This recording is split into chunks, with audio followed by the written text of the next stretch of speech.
मतलब हाथी के दांत दिखाने के और चबाने के और हैं, बिल्कुल ऐसा आपका कहना है? बिल्कुल कहना नहीं है, देखा जा रहा है। उनके प्रधानमंत्री जी के कथनी करनी में फ़र्क है, मुख्यमंत्री जी के करनी कथनी में फ़र्क है। अस्सलामु अलैकुम रहमतुल्लाहि व बरकातुहू। नाजरीन, आज मैं इटवा विधानसभा से गुजर रहा था तो अभी ये नवनिर्मित निर्वाचन क्षेत्र बना है नगर पंचायत का। बहुत ज़माने बाद मुझे ऐसा लगा कि यहाँ कुछ मिली क़यादतें मुतहर्रिक और फ़ाल सरगर्म नज़र आ रही हैं।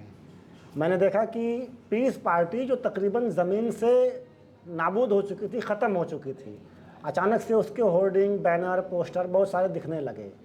तो मुझे जुस्तजू हुई कि पता करें ये कौन शख्स है जो मिली क़यादत के लिए इस कदर जाफशानी कर रहा है।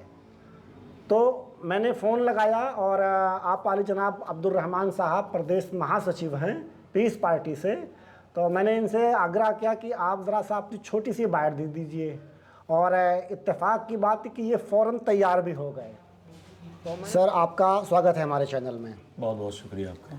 अभी मैं इटवा से गुज़र रहा था तो मैंने देखा कि आपकी पार्टी के बहुत सारे होर्डिंग, पोस्टर, बैनर्स लगे हुए थे जी, जिससे मुझे अंदाज़ा हुआ कि इस बार आप इटवा नगर पंचायत के चुनाव में सक्रिय हैं। किन मुद्दों पर आप चुनाव लड़ेंगे इटवा नगर पंचायत का? देखिए, पीस पार्टी यहाँ से इसलिए मैदान में आई है कि भी नया नया यह नगर पंचायत है और वैसे पिछले में कई नगर पंचायत अध्यक्ष ने जिताए भी हैं जहाँ अच्छा काम हुआ है जी। मेरी मंशा यह है कि इटवा में कोई काम हुआ नहीं। यहाँ से बड़े बड़े लोग जीत कर गए, बड़े बड़े पोस्ट पर रहे, मगर कोई काम नहीं किया। और ना यहाँ से एजुकेशन बढ़ा, ना ही रोज़गार बढ़ा, बेरोज़गारी ही की तरफ लोग जाते रहे। मंशा यह है कि इस पार्टी का राष्ट्रीय अध्यक्ष जी का कि यहाँ से नगर पंचायत से हमारा प्रत्याशी मजबूती से लड़ेगा और वो कामयाब भी होगा। उम्मीद करते हैं कि लोग कामयाब भी करेंगे और यहाँ हम अच्छा शिक्षा देंगे, व्यवस्था उसकी करेंगे, बेरोज़गारी दूर करेंगे, लोगों को रोज़गार मुहैया कराएंगे और पीस पार्टी पूरी ताकत से लोगों के साथ इंसाफ करने का काम करेगी। मतलब आप बीजेपी के जो शासनकाल में काम हुए हैं, विकासीय काम, उससे सेटिस्फाइड नहीं हैं? कौन विकास का काम हुआ? बीजेपी सिर्फ लड़ाने का काम कर रही है, हिंदू मुस्लिम के नाम पर वोट ले रही है। उससे विकास से क्या लेना देना है? उसके करनी और कथनी में ज़मीन आसमान का फ़र्क है। मतलब सड़कें नहीं बनी हैं? सड़कें क्या, आप चले जाइए देख लीजिए, आप तो दौड़ते होंगे, देखते होंगे। यही आप बलुआ से डोकम चले जाइए, या बलुआ डोकम से अगर किसी को इटवा आना है तो उसको इतनी दिक्कत है कि वो या तो डोकम से बड़हरा जाए, फिर उसके बाद इटवा आए, और या तो वो जाए बुढ़ऊ। तो इसका मतलब ये हुआ कि भूतपूर्व शिक्षा मंत्री श्री सतीश चंद्र द्विवेदी जी का ये कहना कि इटवा उनके कार्यकाल के 5 सालों में शून्य से शिखर तक पहुंच गया, ये झूठ है? अरे साहब, उनके प्रधानमंत्री जी के कथनी करनी में फ़र्क है, मुख्यमंत्री जी के करनी कथनी में फ़र्क है, तो ये साहब कहाँ से कर पाएंगे? मतलब हाथी के दांत दिखाने के और चबाने के और हैं, बिल्कुल, ऐसा आपका कहना है? बिल्कुल कहना नहीं है, देखा जा रहा है, बिल्कुल देखा जा रहा है, और हम लोग देख रहे हैं। नहीं, जैसे अगर आप सवाल अगर उठा रहे हैं हुकूमत पर, तो उसकी कमियों को तो अगर जनता के सामने आप रख पाने में सक्षम होते हो तो सरकार नहीं बनती दोबारा सरकार में आ गए वो। देखिए, जनता ने मुद्दे पे वोट नहीं दिया, जनता को गुमराह किया गया। जनता उब चुकी थी सपा बसपा से, कांग्रेस से, और इन्होंने सोचा कि हम, जनता ने ये सोचा कि इनके बहकावे में नहीं बल्कि ये सच्ची बात कर रहे हैं, तो जनता आ गई लड़ाने भिड़ाने के नाम पर और उसने इनकी सरकार बना दी। मगर अब जनता उब चुकी है, जनता फैसला करेगी और कर रही है। हमको बहुमत मिल रही है, हमको समर्थन मिल रहा है, लोगों का प्यार मिल रहा है, मोहब्बत मिल रहा है। आप बीजेपी की मुखालफत कर रहे हैं, हालांकि आप जैसी मिली क़यादतों को बीजेपी का बी टीम कहा जाता है। 15 लाख नहीं मिले आपको? अरे साहब, किसी से पूछ लीजिए, 15 लाख की बात है, 15,000 नहीं मिले। 15 लाख तो आप छोड़ दीजिए, ये ख्वाब है सिर्फ, ये तो गुमराह करने का जुमला है। आप कह रहे हैं कि बीजेपी ने कोई विकास नहीं किया, उसके काम से आप सेटिस्फाइड नहीं हैं। जी। बीजेपी कह रही है कि हमारे कार्यकाल में किसान वो उसकी आय दुगनी हो गई, रोज़गार के अवसर बढ़ गए। तो मुझे तो नहीं लगता। हम तो जिस गांव में जा रहे हैं तो किसान परेशान है, भ्रष्टाचार इतना ज़्यादा है कि अगर किसान कोई छोटा सा काम लेकर के तहसील में जाता है या कहीं जाता है तो सबसे पहले उससे सुविधा शुल्क मांगा जाता है। मतलब आप सुविधा शुल्क की बात कर रहे हैं, मतलब सीधे तौर पर गवर्नमेंट पर ये निशाना साधना हुआ कि गवर्नमेंट में करप्शन गवर्नमेंट के लोग ही कर रहे हैं। देखिए, जो सरकार चलाने वाले लोग हैं, जी, जिनकी आज सरकार है, जिनकी हुकूमत है, उनके अधीन है ये कर्मचारी। तो जैसा वो चलाएंगे वैसे तो इनके कर्मचारी चलेंगे। आप जब जिम्मेदार हैं प्रदेश के और सेंट्रल के, तो आपके अधीन है ये, तो जैसा चाहोगे वैसे चलाओगे आप। मतलब ये जो करप्शन है सरकारी कार्यालयों में, ये सरकार समर्थित है, ऐसा आपका मानना है? बिल्कुल, मेरा मानना यही है। आपकी अपनी पार्टी का क्या मकसद है? आपकी अपनी पार्टी क्या मंशूर लेकर आई, समाज के लिए क्या करेगी? देखिए, समाज के लिए हमारे राष्ट्रीय अध्यक्ष जी 5 साल विधायक रहे जी खलीलाबाद में। जी। हम वहाँ खुद दौरा किए। वहाँ पर हमारे विधायक से जो कुछ मांगने आए उनको भी मिला उनकी निधि से, और नहीं मांगने आए तो उनके घर भी इंसाफ पहुँचा। आप ये कह रहे हैं कि डॉक्टर अयूब साहब ने अपने विधायक निधि से विकास कार्यों को किया, जी। लेकिन बावजूद इसके साल 2017 में वो चुनाव हार गए। अगर उन्होंने विकास किया था तो जनता ने उन्हें नकार क्यों दिया? देखिए, जनता ने जो नकारा ना, उसकी वजह यह है कहीं ना कहीं सपा बसपा कांग्रेस के लोग, जो आप कह रहे हैं ना कि मिल्ली क़यादत को लोग बी टीम समझते हैं, तो कहीं ना कहीं इन लोगों ने हमको ज़बरदस्त अंदाज में जनता के बीच में जा कर के हमको बीजेपी से डरवाया और कहा आप बीजेपी का मुकाबला नहीं कर पाओगे, जिसकी वजह से लोगों ने हमारा साथ नहीं दिया। इनडायरेक्टली आप ये इल्ज़ाम लगा रहे हैं कि देश में जितनी भी सेकुलर पार्टियां हैं वो किसी भी मुस्लिम लीडरशिप को उभरने नहीं देना चाहती हैं। क्या ये तो बिल्कुल सही है।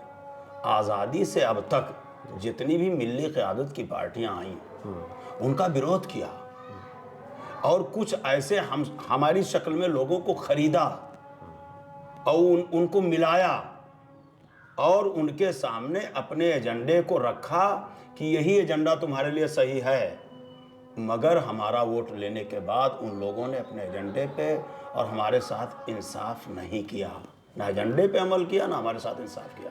तो आपकी पार्टी बेसिकली अगर मैं पूछूं कि आपकी पार्टी का इंसाफ का क्या पैमाना है तो आप क्या बताएंगे? सर्व समाज का इंसाफ। बहुत सारे ऐसे लोग हैं, मुसलमानों के साथ अति दलित है, अति पिछड़ा है, और वो सामान्य बिरादरी के लोग हैं जो बहुत गरीब हैं, उनके साथ भी इंसाफ नहीं हुआ है। तो नहीं, ये सबका साथ सबका विकास सबका सम्मान, तो ये पॉलिसी तो बीजेपी की है ना? नहीं, पॉलिसी है ना, मगर अमल नहीं है ना। अगर अमल होती तो आप बताइए कि सबका साथ सबका विकास कहाँ गया, कहाँ गया? कहीं नज़र आ रहा है? नहीं, वो तो जोड़ तो रहे हैं, जो है क्या नाम है, पसमानदा समाज मुस्लिम समाज को जोड़ तो रहे हैं वो अपने से। अच्छा, अभी तक कहाँ थे? अभी तक कहाँ थे भाई? जोड़ क्या रहे हो? उनको इंसाफ दे दो। ये जोड़ और तोड़ की क्या मतलब बात है? आप बीजेपी के मतलब तरीके इंसाफ या उनके मतलब जो है जो उनका तरीक़ेकार है काम करने का, उससे आप इत्तेफाक नहीं रखते हैं? इत्तेफाक की बात नहीं, इत्तेफाक तो बिल्कुल नहीं है। उनका मंशा ये है कि हम कैसे पोलराइज करें और हम बगैर काम किए हुए लोगों को लड़ा भिड़ा करके हम सरकार में बने रहें, ये पॉलिसी उनकी है। हिंदू मुस्लिम के बीच डिवाइड एंड रूल बिल्कुल सही है, ये हो रहा है, ये बिल्कुल पूरी तरीके से हो रहा है, और बीजेपी यही चाहती भी है। अपोजिशन का काम होता है कि वो जनता की आवाज़ को उठाए। आप कह रहे हैं कि जनता जो है महंगाई से त्रस्त है, लेकिन अगर आप अपोजिशन के लोग इस आवाज़ को नहीं उठाएंगे तो कैसे सरकार? नहीं, उठा रहे हैं ना, अपोजिशन तो बराबर उठा रहा है। डॉक्टर अयूब साहब, आप देख लीजिए, इस दौर में डॉक्टर अयूब साहब ने पूरी जनता के लिए, इंसाफ के लिए प्रयास किया। कई रैलियां की उन्होंने, कई रैलियां की। भीषण गर्मी में कर रहे हैं, भीषण बारिश में कर रहे हैं, भीषण ठंडी में कर रहे हैं। आवाम आ भी रही है, सुन भी रही है। अच्छा, आप डॉक्टर अयूब साहब की बात कर रहे हैं। मैंने ये देखा कि डॉक्टर अयूब साहब की पिछली कई रैलियाँ, मैंने 1-2 रैली उनकी कवर भी की। मैंने एक चीज़ देखा कि डॉक्टर अयूब साहब के साथ जो है कुछ नॉन मुस्लिम लीडर्स चलते हैं और वो इनके मंच को साझा करते हैं। क्या मैसेज देना चाहते हैं डॉक्टर अयूब साहब? डॉक्टर अयूब साहब तो मैसेज यही देना चाह रहे हैं कि भाई कुछ लोगों ने, जैसे सपा बसपा वालों ने, कांग्रेस वालों ने हमारे ऊपर यह तोहमत लगाया है कि ये मुस्लिम पार्टी है, ये सिर्फ मुसलमानों की बात करती है, चूँकि जहन को लोगों के ख़राब कर रहे हैं ये। डॉक्टर अयूब ने साबित किया 5 साल में कि हम सबके साथ हैं और सबके साथ हम इंसाफ कर रहे हैं। तो हमारे चूँकि जो हमारा स्टेज होता है, तो इस स्टेज पे हम लोग होते थे तो ये कहते थे देखो चूँकि ये मुसलमानों की पार्टी है इसलिए इनको लेकर चल रही है, लेकिन हमारा गैर मुस्लिम भाई भी हमारे साथ है और वो कह रहा है डॉक्टर अयूब साहब आप ऐसे इंसान हैं जो सबके साथ इंसाफ कर सकते हैं। लेकिन मेरा मानना ये है कि डॉक्टर अयूब साहब की अगर ये पॉलिसी है बकौल आपके, तो इसमें वो फेलियर का सामना कर रहे हैं। मैं मिसाल देता हूँ आपको। साल 2008 में आपकी पार्टी आई और उसके बाद आप लोगों ने चुनाव में हिस्सा लेना शुरू किया। अनुप्रिया पटेल आपके साथ आई, आपके साथ संजय निषाद आए, ओम प्रकाश राजभर आए। ये तमाम लोग आपके बैनर तले आते हैं और लीडर बन के उभर जाते हैं। कहाँ कमी रह जा रही है कि आप लीडर नहीं बन पा रहे हैं, आपके लोग लीडर नहीं बन पा रहे हैं, अदर लोग आते हैं वो लीडर बन के आपके यहाँ से चले जाते हैं। देखिए मामला यह है ना कि वो अपने समाज को लेकर के आए जी, अपने समाज को लेकर आए।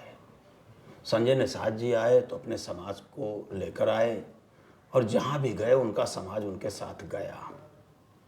अनुप्रिया पटेल जी आई, उनका भी समाज उनके साथ खड़ा हो गया। चूँकि और हमारा जो अपना मानना है या हमारा जो मेन ताकत है हमारी, जो हमारे समाज की है, हमारे समाज को लोग बहलाते फुसलाते और इधर उधर बांटते रहते हैं, जहन उनका ख़राब करते रहते हैं। और इंशाल्लाह आएंगे, मुझे उम्मीद है कि हमारा समाज एक दिन हमारे साथ आएगा और हम सबके साथ इंसाफ। आपको उम्मीद है कि आपका समाज आपका साथ देगा, लेकिन अगर मैं बात करूं पिछले कुछ चुनावी आंकड़ों की, तो साल 2012 में आपके 4 विधायक आते हैं और साल 2017 में आपका फिर 0 हो जाता है। साल 2017 में आपके राष्ट्रीय अध्यक्ष डॉक्टर अयूब साहब नियर अबाउट 40,000 समथिंग वोट पाते हैं, 42,000 समथिंग वोट पाते हैं। और उसके बाद साल 2022 में ये आंकड़ा और घट करके 19,700 समथिंग बचता है। मतलब आपके बकौल अगर मैं ये मान लूँ कि आपकी पार्टी के साथ आपका समाज आएगा, तो वोटों का जो तनासुब है, जो शेयर है, वो ये बताता है कि आपको लोग नकार रहे हैं। ये देखिए ऐसा है कि बड़ी बड़ी पार्टियाँ जी, 2022 का जो चुनाव हुआ उसमें हमारे समाज के लोगों ने ये ठान लिया, उनके जहन में ये बात डाली गई कि समाजवादी की सरकार जो है आ जाएगी और भाजपा यहाँ से चली जाएगी। अच्छा, भाजपा को हराने के नाम पर लोग झांसे में आ गए। झांसे में आ गए और कोई बात नहीं है, नहीं हराने की बात नहीं, उनको सरकार से ही खत्म करना चाह रहे थे कि हम लोग मिल जाएंगे तो और सारे समाज के लोग जो पीड़ित हैं, जो भाई बम्बई से आ रहे थे, लॉकडाउन में बहुत परेशान थे, लाठियाँ खाईं, बहुत तकलीफ़ें उठाईं, तो सारे लोग हमारे साथ आ करके और अखिलेश की सरकार बना देंगे और बीजेपी हार जाएगी। मतलब ये कि मुस्लिम समाज बेसिकली जो वोट करता है वो एंटी बीजेपी करता है, आपके बताने से ऐसा नज़र आता है। नहीं, यही जहनसाजी की गई उनकी, यही जहनसाजी की गई, सपा बसपा वालों ने सिर्फ यही किया। इस भ्रम से निकालने के लिए आपके पास कोई तदबीर है अपने अवाम को? देखिए हम तो कोशिश कर रहे हैं, पूरी ताकत से चाहते हैं कि देखिए हमारे नज़दीक सपा बसपा कांग्रेस भाजपा में कोई फ़र्क नहीं है। मतलब सब एक ही सिक्के के अलग अलग पहलू हैं और ये कोई भी हमारे साथ जो है इंसाफ नहीं करता है। वादा तो करता है खूब वादा करेगा, और हमारा जो भाई, हमारा जो समाज है ना, वादे में कहीं नहीं कहीं बह जाता है।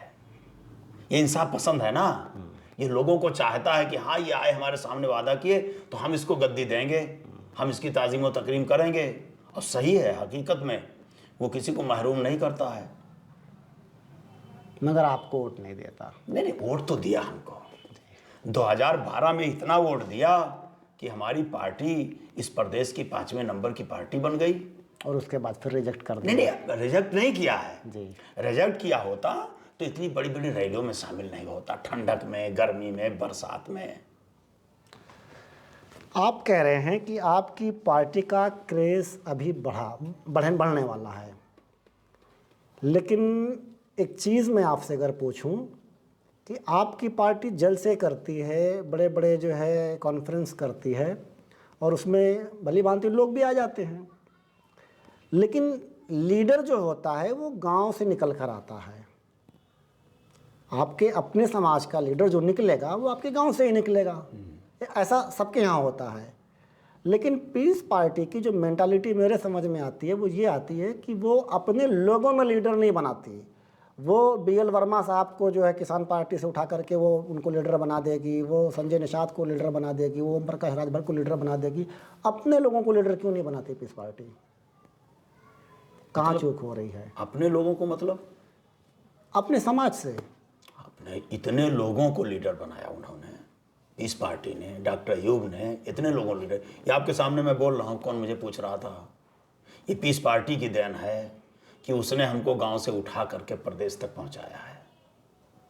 मतलब आप ये आप ऐसे हैं, आप ऐसे व्यक्त हैं कि आज मेरे सामने आप बात कर रहे हैं, मुझे जो है इंटरव्यू का मौका दे रहे हैं, तो ये काम है क्या? नहीं, वो तो मैंने देखा, मुझे लगा कि आप कुछ मेहनत कर रहे हैं, तो मैंने कहा आपसे बात की जानी चाहिए। अरे मेहनत नहीं साहब, 2008 से ही हम मेहनत कर रहे हैं, और ऐसा नहीं है, कोई भी गांव ऐसा नहीं है जिस गांव में हमारे कार्यकर्ता ना हो। नहीं, ये तो मैं मानता हूँ कि पीस पार्टी जो है मिल्ली क़यादतों की वाहिद ऐसी पार्टी है जो प्रदेश के तकरीबन हर गांव, हर बूथ तक अवेलेबल है, मौजूद है, पाई जाती है। तो ये मान लिया, चलो ये मान लिया कि समाज आपके साथ आएगा, आप तरक्की करोगे, आपको वोट मिलेगा, आप असेंबली तक पहुंचोगे। लेकिन अभी फ़िलहाल की जो योगी सरकार की जो दूसरा कार्यकाल जो इनका चल रहा है, इसमें अगर मैं बेसिकली बात करूं कि योगी सरकार ने कहा था कि हम बिजली बिल माफ़ करेंगे,